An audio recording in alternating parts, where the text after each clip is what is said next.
Mayong adlaw kaninyong tanan din ha sa BJMP Giholngan City. Sama sa gihapon dako na akong kalipay nga maka-alagad nga na kaninyo nga maka-share sa pulong sa Ginoo nga ako makatabang kung unsaon pag-understand, pagkasabot sa pulong sa Ginoo. So daghang salamat sa panahon nga inyong gihatag kanako. What's up? Kumusta ka mong tanan din ha? Nagpasalamat ako sa tanan nga mitabang dinha karon. Kay kung wala kamo, wala usab ako'y mahimo diri. So daghang salamat sa tanan, hinaot pa unta nga ang Ginoo magauban kanato karon. Sa dili pa kita magsugod, atong hangiyon atong Ginoo nga mao'y atong tinuod nga teacher. Magampo kita. Among Amahan nga langitnon, daghang salamat sa oportunidad nga imong gihatag kanamo aron nga mabahin-bahin namo ang imong pulong nga among magamit sa among kinabuhi, ang imong panamilit sa mga disipulo sa wala pa ka muadto sa langit sa balay sa imong Amahan.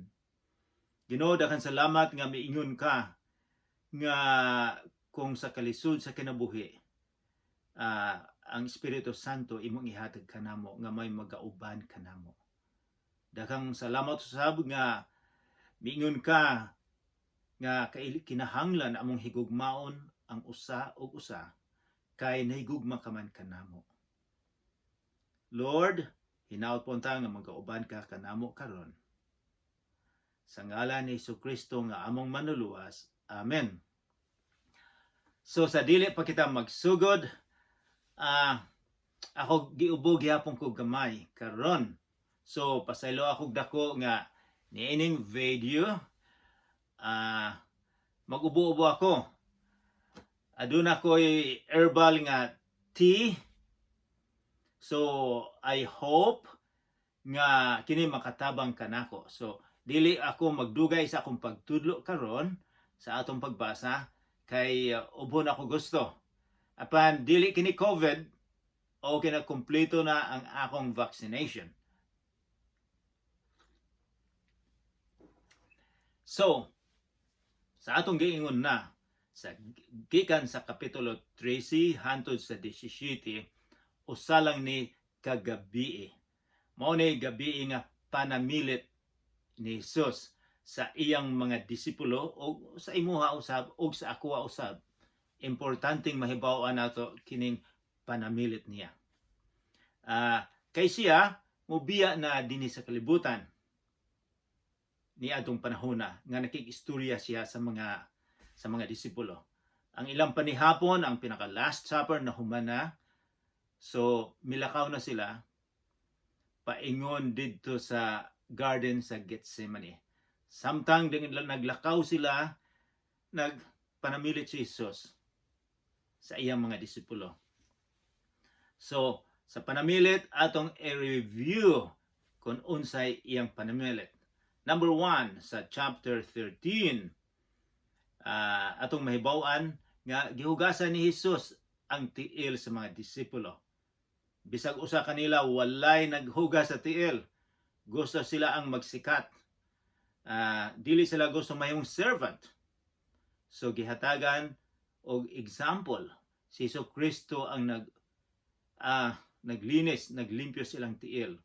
Ingon siya, kamo usab magtabanganay, magtabang-tabang kamo kada usa kay wala na ko. So mag-alagad kamo og usa-usa. Ingon usab siya sa panamilit, naghatag ako og bag-ong sugo. Maghigugmaay kamo og usa ug usa. Kay nganong miingon man si Jesus? Kay sila nag-away man sila, naglalis kung kinsay sikat nilang tanan. Nga kung sa gingharian sa Dios, gingharian ni Jesus, kinsay naa sa tuo, naa sa tupad ni Jesus. Kung kinsay assistant, ingon siya, kinahanglan maghigugmaay kamo usa-usa. Kay wala na ko. Kini usab, alang usab ni kanato. Kamo din ha sa BJMP, mga tao nga nag-attend sa Bible study nato. Mausab kini panamilit ni Jesus nga maghigugmay kamo og usa ug usa. Og sa panamilit ni Jesus, minsa ayaw kamo og kaguol. Salig kamo sa Dios ug salig kamo kanako. Mingon siya, ayaw kamo kaguol nga wala nako diri. Musalig lang mo. Bisag sa inyong paglantaw nga wala nako, pero musalig hapon mo. Salig mo ka sa Dios ug salig kamo kanako. Kay lisod ang kinabuhi. Mingon siya, musalig mo. Pagkadas, mingon siya, panamilit niya, siya lang ang dalan. Siya lang ang kamatuuran. Siya lang ang kinabuhi nga walay katapusan. Mingon siya, nganong misulti man si Jesus ni ini. Kay dinhi sa kalibutan, daghang dalan nga muingon nga kami lang ang tinuod diri. Daghang mobitad ninyo. Si Jesus sa panamilit niya, mingon siya, ako lang ang dalan. Walay laing relihiyon. Dili ang relihiyon ang dalan. Ingon si Jesus, ako lang. Walay relihiyon nga nagsulti sa kamatuoran kung dili si Jesus lang ang nagsulti sa kamatuoran. Kay siya ang Ginoo. Siya lang walay relihiyon nga makahatag og kinabuhi. Walay katapusan. Naa ba nila si gihol nga nga makahatag og kinabuhi nga walay katapusan? Ang tubag, wala. Bisag dinhi sa kalibutan, wala. So mingon siya, manay kong panamilit nga walay laing dalan. Ayaw mo agi sa lain nga dalan. Namilit usab siya nga ihatag ang espiritu sa kamatuoran. Ihatag niya ang espiritu. Ang ikatulong nga persona sa Ginoo. Ihatag niya. Ug ihatag pud sa amahan. Silang duha ang maghatag. And then chapter 15. Miingon siya, unsa may itong nahibawan sa chapter 15. Adunay ako ipakita ninyo diri. Kini ang among grapes diri sa among balay. Dili dako lain ning klaseng grapes nga naa diri sa moa. Kini siya aslom. Apan kung himoon nga jam, lami usab ni kayo. Pero lami ni siyang kanon kung tingtugnaw na. So, unsa may mahibawan ninyo may tungod sa ubas sa usang pagtuon nato. Miingon siya, ako ang ubas, panamilit niya.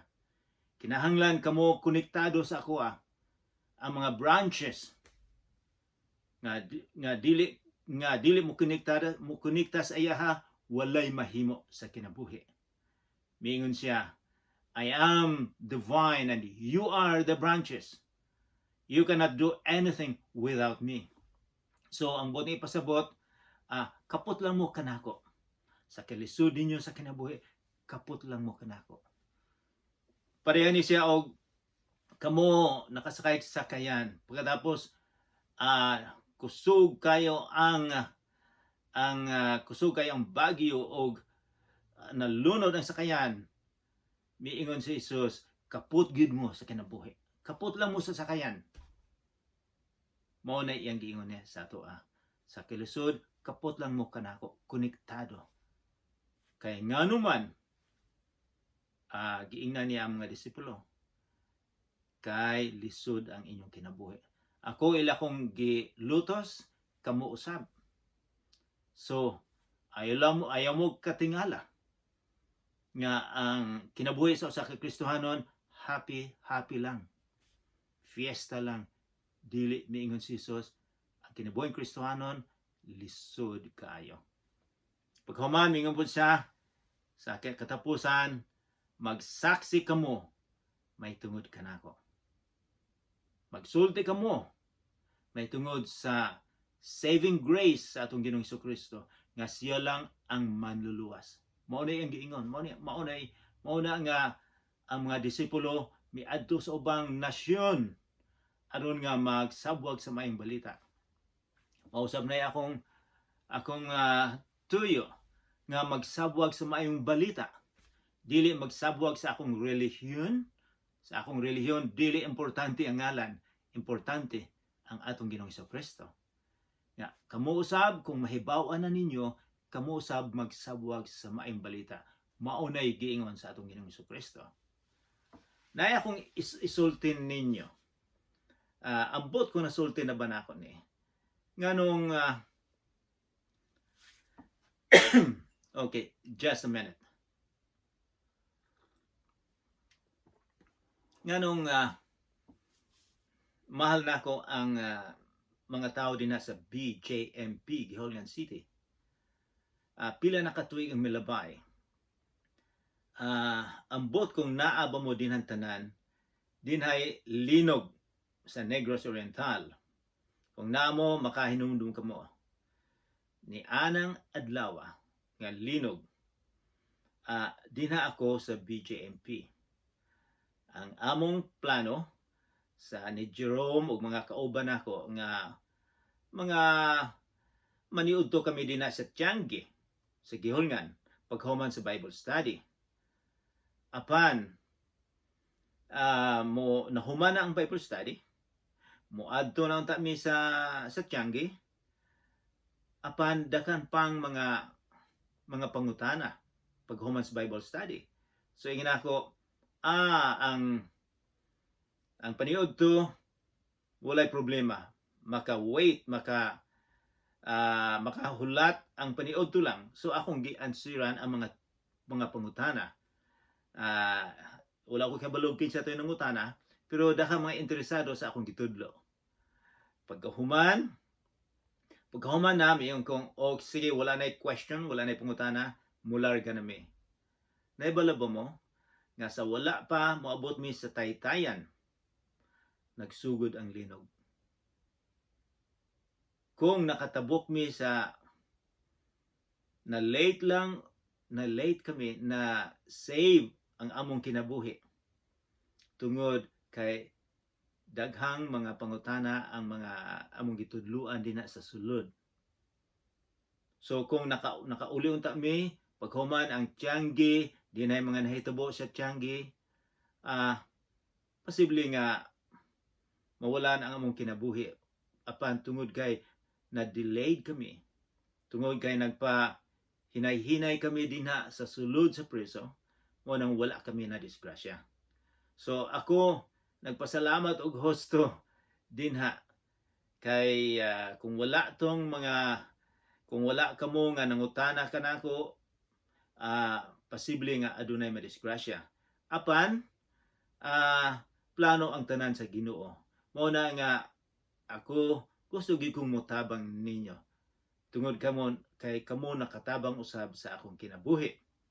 So gamay lang tong pahinumdom ngano nga ako yung giinan ako mga amigo diri, mga supporters nga hey, tabangan nato sila dito sa BJMP. So mo na yung reason. Okay, ato nang abrihan ang atong Bible sa Kapitulo 15. Wala nato nahuman ang chapter 15 o muadto kita sa tunga-tunga sa Kapitulo 15. Guys, naana mo din na naka-abri na mo. So magsugod kita sa Kapitulo 10, sa versikulo 18. Ang mga tinun-an kaaway sa kalibutan. Ang mga tinun-an ni Jesus kaaway sa kalibutan. Unsa maning kalibutan atong tan-awon, atong i-define, atong klarohon, atong susihon. Unsa maning kalibutan. Usay makaingon tang kalibutanon na siya. Kalibutanon ang iyang kinabuhi. Kalibutanon ang iyang gihimo.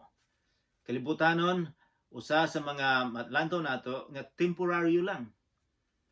Pananglitan kalibutanon nga aduna kay pananglitan sakyan ng motorsiklo.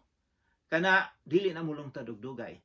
Nagutang ka og motorsiklo apan kanang motorsiklo madaot na. Dili na mulong tadugdogay. Kanang balay o mga sinina, mga sapatos nato, ang atong trabaho, ang atong lawas, mga temporaryo lang ni, dinhi lang ni sa kalibutan. Ang giingon ni Jesus nga ang kalibutan, kanang mga sistema sa gobyerno, mga sistema, anything, bisag unsa nga organisasyon, nga ang Ginoo dili apel sa ilang plano. Nga ang Ginoo walay apel. Mo nay kalibutanon. So, miingon siya, kamo kaaway. Kamong mga disipulo, mag-amping kamo. Si Jesus, miingon din nga sa wala pa, miingon siya, maghigugmay kamo usa-usa. Nga naman, kay kamo ang kaaway sa kalibutan. Kung ila kong giaway, kamo usab. Mao nay mga ilhanan karon nga kung Kristohanon ka o dili. So magbasa na ta sa kapitulo 18. Versikulo 18, I mean to say 18. Kung miingon si Jesus, kung nasilag kaninyo ang kalibutan. Kay bulon mo kung sa kalibutan, mga tao nga walay paglantaw sa Ginoo. Yung sila nasilag na suko. Niining panahon na kinsa man ay gibot ipasabot ni Jesus. Ang una, ang mga religious organization, ang mga relihiyon sa mga Hudiyo sa ilang panahon, mo'y nasilag kaniya. Miingon siya, kung nasilag kaninyong kalibutan, hinumdumi nga ako'y unang gikasilagan niini. Versikulo 19. Kung kamo iya pa sa kalibutan, kung kamo mga follower ni Jesus Christ, kamo mga disipulo, kung ang tag-iya ninyo ang kalibutan, higugmaon unta kamo sa kalibutan. Ingon nga iya sa kalibutan.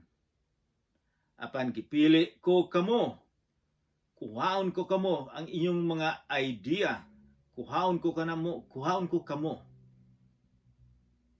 Ug minsa apan gipili ko kamo gikan ni ining kalibutana, ug kamo dili na iya sa kalibutan. Busa nasilag kaninyo ang kalibutan. Ang kalibutan, ang mga tao nga walay Ginoo, nasilag masuko ninyo, miingon siya. Wala ba mo nakaibalo nga ang tanan nga gisulti ni Jesus nga masilag, masuko ang mga disipulo, nga ang mga tao masuko sa mga disipulo ni Jesus o kanato karon mga Kristohanon tungod sa kalibutan karon, daghang nasuko kanato. Bisan pa sa pagsugod sa Kristyanismo, daghanang nasuko sa mga followers, sa mga sumusunod ni Jesucristo. Ang una, si Stephen. Kay siya mituo nga si Jesus ang Misaya. Siya gibato, gipatay siya. Wala siya mahadlok nga mamatay kay siya nahibalo naman nga ang kinabuhi sa usa ka disipulo lisod kayo. Usay ihatag ang imong kinabuhi. Stephen. And pagkahuman ana, gikan sa 300 katuig, kay balo ba mo nga ang tanang disipulo gipatay, ang uban gisunog, ang uban gitadtad, ang uban gipanitan, silang tanan namatay. Mo nang gipahinumuduman sila ni Jesus sa panamilit niya nga, kamo ako gilutos, kamo usab. Mo na iyang panamilit, mo na iyang warning sa mga sumusunod ni Jesus. Nahibalo ba mo nga paghuman sa 300 katuig nga namatay na si Jesus, ang mga Kristiyanos na miligro ang ilang kinabuhi, daghang namatay nila sa mga kamot sa mga Romano. Kaya ang mga Romano, daghan silang Ginoo. ang ilang presidente, ang ilang leader, kinahanglan ikaw mag-ampo. Kining mga Kristohanon, dili man mo ampo. Mauna nga sila daghang gipamatay nila sa 300 ka tuig. Sa 325 sorry.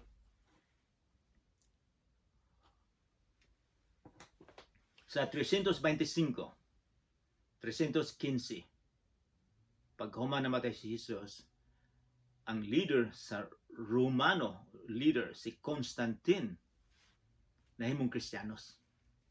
So nahunong og jutay, nahunong ang pagkarati sa mga Kristohanon. Ang pagpatay nila nahunong tungod kay ang leader sa Romano nahimong Kristiyanos. Karon pagkahuman sa 625, 600 ka tuig miagi, nagsugod ang mga Muslim nga si Muhammad ang ilang leader. Daghang mga Kristiyanos ang gipamatay nila. Dito sa Saudi Arabia, daghang mga Kristiyanos dito sa Iraq, Sudan, Africa, Egypt. Mga Christian na sila, mga Kristohano na sila. Pagsulod ni Muhammad, daghang ilang gipamatay. Karon talagsara ang Kristohanon dito. And then ang mga Turkey usab, mga Turks, pag daghan usab silang gipamatay ang mga Armenians, mga Kristohanon. And then pagkahuman subra sa gatos mga 1,500 ang mga daghang pong gipamatay, mga Protestante gipamatay usab. Pag adto namo dito sa Francia, nakita namo ang usa ka palasyo nga siya ang gasugo nga mga Protestante patyon dito sa Paris. Ang kinabuhi lisod kay sa mga Kristohanon. Dinay mga nahitabo nga mga tao nga gusto nila nga ang ordinaryong mga tao makabasa sa Biblia. Kay sa unang panahon dili man makabasa. Kay ang Bible sa Latin walay makabasa, jutay lang kayo. So dinhay usa ka tawo nga iyang ihubaron sa ilang sinultian. Gisunog usab siya. So kining Bible nato daghang gisunog ani aron nga kita makabasa. Kay dili man nila gustong mahibaw-an sa ubang mga tawo ang pulong sa Ginoo. So daghang nangamatay niini. Bisan karong panahona sa China lisod ang kinabuhi sa mga Kristohanon. Abi nato sa Pilipinas okay lang kinabuhi sa mga Kristohanon. Wala may problema din ha. Bisag diri sa Amerika, sa Canada, dili kay problema usab kung ikaw Kristohanon. Apan ayaw lag istorya mahitungod sa atong Ginoong Jesucristo. Di sila gusto maminaw. Kay moingon sila nga dili lang si Jesus ang Ginoo. Dili lang siya ang dalan. So okay lang. Apan kung muadto ka sa Africa, karon daghang mga Kristohanon nga gipamatay. Mga sa Muslim countries, mga nasyon sa mga Muslim, lisod ang kinabuhi sa mga Kristohanon. Hangtod karon sa Egypt, daghang gipamatay pod. So sa Africa, so ang gisulti ni Jesus nga ang kinabuhi ninyo daghang masuko ninyo. Daghang masuko tungod kay kamo mituo kanako. So maunay gipahimangno ni Jesus sa mga disipulo o sa mga Kristohanon nga ang kinabuhi lisod kayo. So okay lang mo din na sigalingan, walay problema. Apan sa tibuok kalibutan, lisod ang kinabuhi sa mga Kristohanon. So kung naamoy panahon, iampo ninyo katong mga Kristiyanos nga naa sa Muslim countries. Versikulo 20. Hinumdumi, ingon si Jesus, ang akong giingon ninyo. Walay ulipon nga labaw sa agalon. Kung gilutos nila ako, ingon siya, gilutos, lutuson, usab kamon nila. Kung tumanon nila ang akong gisulti, tumanon usab nila ang akong isulti. So, miingon siya nga, kamo usab, kung ako gilutos nila, ako gipatay nila, kamo usab, maunay mahitabo ninyo.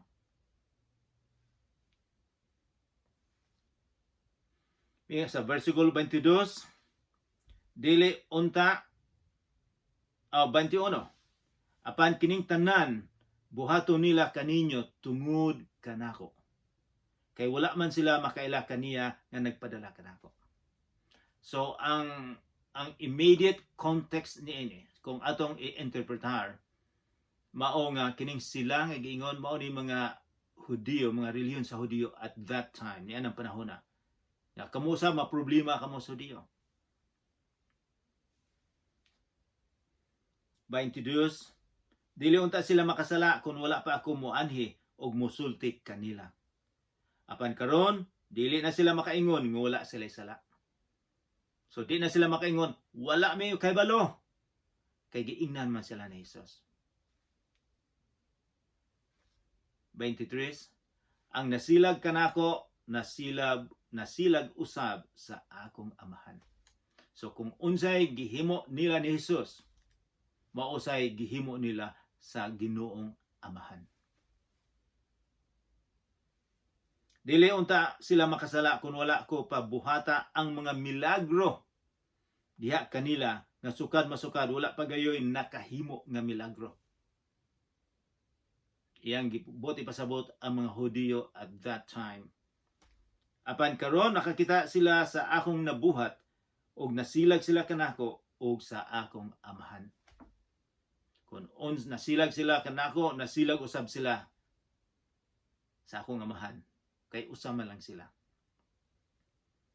Hinoon, kinahanglan nga mahitabo kini, bantayan ninyo ning pulong sa atong Ginoong Hesukristo. Kung unsa inyong masabtan ini.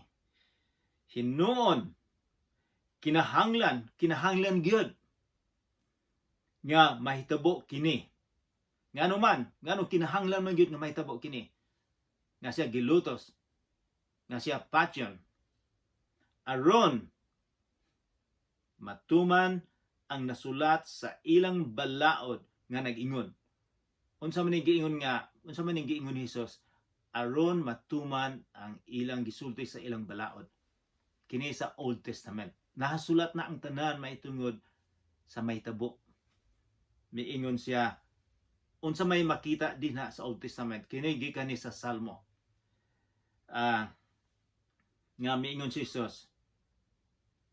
Misulti siya gikan sa Bible, gikan sa Old Testament. Gikasilagan nila ako bisag walay hinungdan. Kinsa may gasulat, kinsa may giingon dito sa Old Testament nga gikasilagan si Jehovah. Siya ang but ipasabot apan karon unsa may gisulti ni Jesus. Gikasilagan nila ako bisag walay hinungdan. So kung kinsa tong Jehovah sa Old Testament, sa karaan nga tugon, mao ni si Jesus. Sa mga sa mga tao, excuse me. So iyang giangkon nga gikasilagan ang si Jehovah, ingon siya, ako gikasilagan nila. So sa wala nahibalo kita nga sa wala pa natao si Jesus sa sabakan ni Maria, si Jesus dinha na. Siya ay gabuhat sa kalibutan.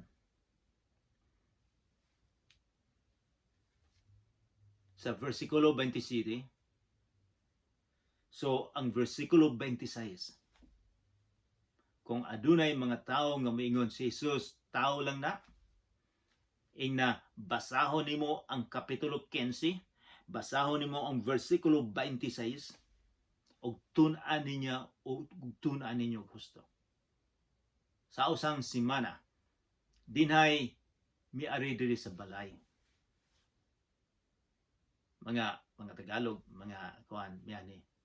Ila ko na kung tudluan nga si Jesus tao lang. So akong giingnan sila, tun-an nato diri. Kay bulog sa among discussion nahibalo ako nga ila lang gi-memorize ang mga ubang versikulo. Pero to analyze kung unsay but ipasabot, tan-awon ang konteksto, tan-awon ang historical background, tun-an ang religious background, wala sila kabalo. Kay ila lang gi-memorize apan wala sila kabalo unsay buot ipasabot. So, kung naay mangutanan ninyo, ingna tun-a basahan ng versikulo 25. Kay si Jesus dili lang ni ordinaryo nga tao. Siya si Jehovah. Siya ang Ginoo. Versikulo 27. Og magsaksi usab kamo, miingon siya, mo ni ang panamilit. Magsaksi kamo, may tungod kanako. Iyang giingnan ng 11. Magsaksi kamo. Ayaw lang mo paghilom-hilom din ha. Isulti ninyo sa kalibutan kung kinsa ako. Kamo'y mga witness. Ang tinuod nga mga witness, katong mga tao nga ang Holy Spirit, Espiritu Santo nakasulod sa ilang kinabuhi. Mao nay tinuod nga witness. Mao nay panamilit ni Jesus nga kinahanglan kamo magsaksi usab. Kining panamilit pareho sa imuha para usab kini sa imuha ug sa ako. Nga kita may mautang witness sa atong Ginoong Kristo. Apan bantayan ninyo kung kamo musunod nga kamong witness, daghang mga taong masuko ninyo. Unsa may inyong gusto? Ang mga tao din sa kalibutan masuko ninyo or si Kristo masuko ninyo? Simple lang ang inyong decision. Minsa og magsaksi usab kamo mahitungod kanako kay kamo uban man kanako. Sukad pa sa sinugdan iyang giingnan sila. Kamo uban nakikita kamo sa tanan nako nga gihimo. Kinahanglan kamo magsaksi. Mao nang gikan dito sa Jerusalem. Mga 2000 na katuig karon, miabot sa Pilipinas, miabot sa tibok kalibutan nga si Jesus ang manluluwas. Tungod lang sa 11 ka tawo, disipulo ni Jesus, o giubanan sa Espiritu Santo. Daghang mahimo. Bisan pa sa kalisod sa kinabuhi. Bisan pa dito sa China, nga gikaratig husto kalisod ang mga Kristiyanos, apan nagdaghan sila. Mga sekreto, mga balay, dito sila gasimba.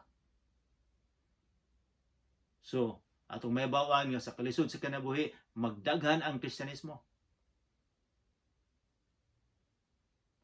So, bantayan ninyo ang giingon sa ang panamilit ni Jesus. Nga, kung ikaw o ako kalisod sa kinabuhi tungod niya, ang Espiritu Santo nagauban kanato. Sulti niya, sa 26, versikulo 26, moanhi ang magtatabang. Kinsa maning magtatabang? Sa kalisod sa inyong kinabuhi. Wala na ko diri, apan naay mo, at adunay mo tabang ninyo. Moanhi ang magtatabang. Kay balo ka sa interpretation ni ini, magtatabang capital letter ang M, magtatabang but ipasabot Ginoo nga mao ang espiritu nga nagpadayag sa kamatuuran nga gikan sa amahan. Ipadala ko siya gikan sa amahan, og si Jesus dito na sa langit, iyang ipadala ang Espiritu Santo. Unsay iyang description sa Espiritu Santo? Kamatuuran. Mingon siya, ipadala ko siya gikan sa amahan, og magsaksi siya may tungod kanako. So ang Espiritu Santo magsaksi didto sa mga disipulo. Magsaksi. Og mingon si Jesus, kamong mga disipulo magsaksi usab kamo. Kay kinsa may kauban na sa mga disipulo, sa mga Kristohanon nga magsaksi, mao ang Espiritu Santo. Mao na nga kita dili kita mawadan og paglaom sa kalisod sa kinabuhi, kay adunay magtatabang kanato.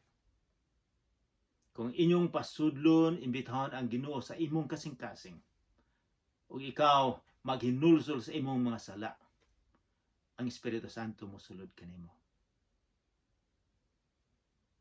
Daghang salamat. Magampo kita. Amahan nga langitnon, daghang salamat sa imong mga panamilit. Daghang salamat nga adunay magtatabang kanamo karon. Nasa kalisod sa kinabuhi, mo'y motabang kanamo. Ug sa amo usab nga pag-witness, pag-evangelize, Lord, ang Espiritu Santo mao'y magadumala sa tanan. Ginoo, nagaampo ako sa mga tawo nga naminaw karon. Hinaot pa unta nga sila madasig sa ilang kinabuhi. Nagaampo ako nga imo silang panalanginan sa kada adlaw. Sa ngalan ni Hesukristo nga among manluluwas. Amen. Mayong hapon kaninyong tanan.